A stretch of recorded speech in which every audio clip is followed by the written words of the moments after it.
कक्षा 9 इतिहास। सभी बच्चों को गुड आफ्टरनून। आज का सबक है फ्रांसीसी क्रांति।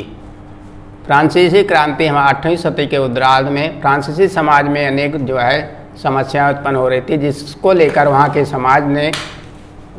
समाज ने जो है क्रांति के माध्यम से जो है उस व्यवस्था को बदलना चाहा। इसके अंतर्गत 3 स्टेट आते हैं।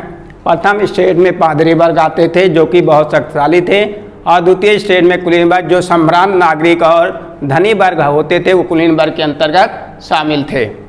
तृतीय स्टेट में आते हैं व्यापारी वर्ग जिनका काम था व्यापार करना, और दास वर्ग जो है बड़े लोगों की सेवा करते थे और उनके जो है आज्ञा के अनुसार काम करते थे।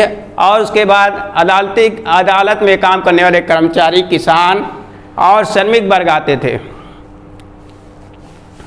और अब इसमें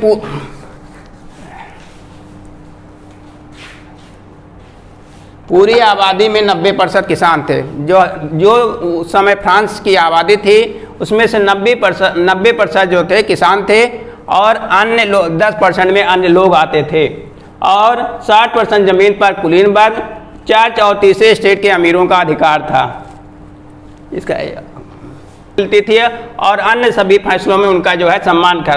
और इन प्रथम स्टेट के लोगों को धार्मिक कर नहीं देना पड़ता था, जबकि अन्य लोगों को जो धार्मिक कर भी देना पड़ता था।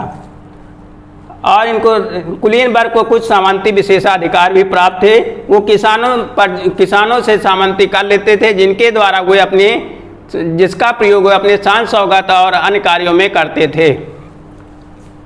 और किसान अपने स्वामी की सेवा करता था और स्वामी के घर और खेत में काम करता था, और अपनी सैन्य सेवाएं भी देता था और सड़कों के निर्माण आदि के कार्य करते थे। और नंबर 4 पॉइंट है, इन करों में तीसरे स्टेट के लोगों को प्रत्यक्ष और अप्रत्यक्ष कर देना पड़ता था। प्रत्यक्ष कर माने होता है जो सरकार को जो है प्रत्यक्ष रूप से देना पड़ता था। अप्रत्यक्ष कर में जो है जैसे दैवीय आपदा है, अन्य चीज़ें हैं, उनमें आने पर जो है उनको जो है अप्रत्यक्ष रूप से सरकार उनसे कर ले लेती थी। और अप्रत्यक्ष कर नमक तथा तंबाकू जैसे रोजाना उपयोग की वस्तुओं में लाई जाने वाली वस्तुओं पर लगाया जाता था। किसानों की उपज का 1/10 भाग धार्मिक कर के रूप में लिया जाता था। सन 1774 में ब्रावो राजवंश का लुई 16वां फ्रांस की राजगद्दी पर बैठा, और वो केवल 20 उम्र जिस समय वो राज सिंहासन पर बैठा उसकी उम्र केवल 20 वर्ष थी।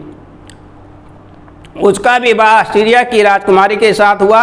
राज्यारोहण के समय उसने अपने राजकोष को खाली पाया।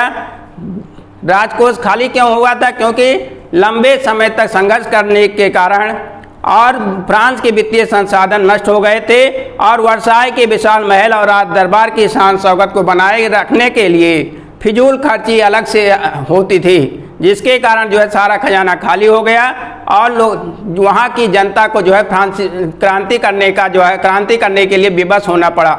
फ्रांसीसी क्रांति इतिहास में जो है अपना महत्वपूर्ण स्थान रखती है। इस क्रांति के द्वारा समाज में आमूल चूल परिवर्तन लाया गया।